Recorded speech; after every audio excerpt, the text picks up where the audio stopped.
ल हेर्नुहोस् यहाँ झरिङ्गो साग। यो साग खायो भने शरीरलाई फाइदै फाइदा मात्र छ, बेफाइदा केही पनि छैन। धेरै फाइदा छ यो सागको।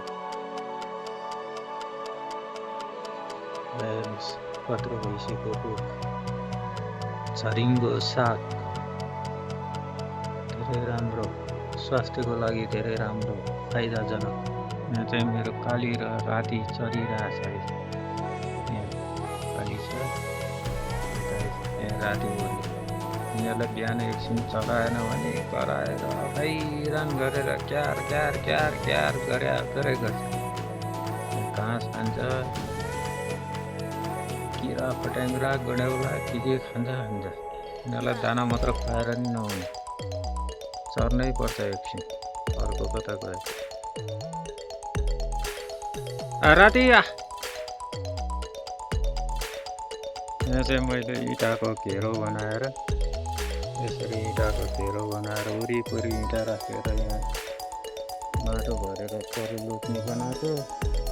पहिला माटो यहाँसँगै थियो। यो बर्खाको पानीले सबै दबेर तल गयो। तर फल्ने हो कि नफल्ने हो, एकचोटि इँटा पल्टेर मैले बनाएको छु। हुन्छ कि हुँदैन अब, फल्छ जस्तो लागेन मलाई। यो चाहिँ सबै साउनेहरू किरा लाएर सुगाले खान्छ। पहिला कस्तो राम्रो फल्थ्यो, अहिले त सबै किरा लाएर सुगाले खान्छ।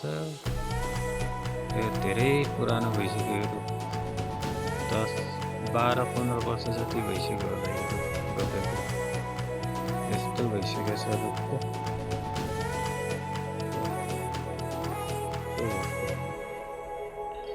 यो चाहिँ मेरो कालो कुखुरा, यसको नाम काली हो। यो एकदम सिधा छ यो कुखुरा चाहिँ, एकदम ज्ञानी पनि छ। काली काली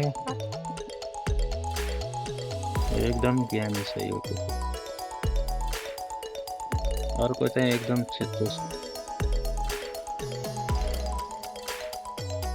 काली आइज,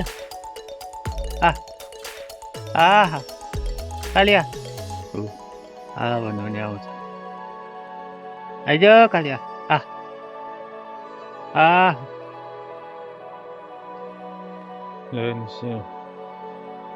यसलाई चाहिँ लुडेको साग भनिन्छ। यो धेरै भइसक्यो, यो पुरानो भइसक्यो, बिउ पनि लाग्न लागिसकेको छ। यो झन्डै 4.5 फिट जतिको होला यो। यसलाई बिउ नै राख्ने भनेर यसलाई नकाटिकन नचुडिकन राखेको। यो पनि स्वास्थ्यको लागि धेरै राम्रो छ। यो चाहिँ चेरी गुडमिला हो। यो चेरी गुडमिला मसिनो गुडमिला हो। यो चाहिँ धेरै अचार खानालाई एकदम मिठो हुन्छ। यो यहाँ माथि जान्छ भनेर खै जान्छ कि पानी धेरै गयो जस्तो छ।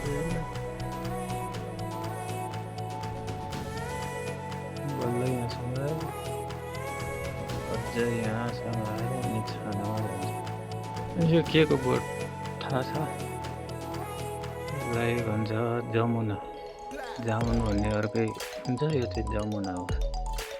यो अब 1-2 वर्षमा फल्छ। यो आफै उम्रेको हो। यो छिमेकीकोबाट खाएर बिहा फलेको थियो।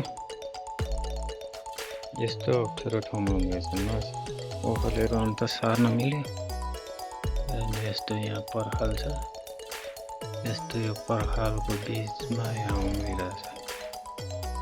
यो जमुनाको रुख। यो चाहिँ मेरो काली र रातिलाई थुन्ने खोर हो। यो अर्को अन्डा पार्नु बसिरहेछ ऊ खोरमा। यो राति, यो काली भर्खर चढेर आयो।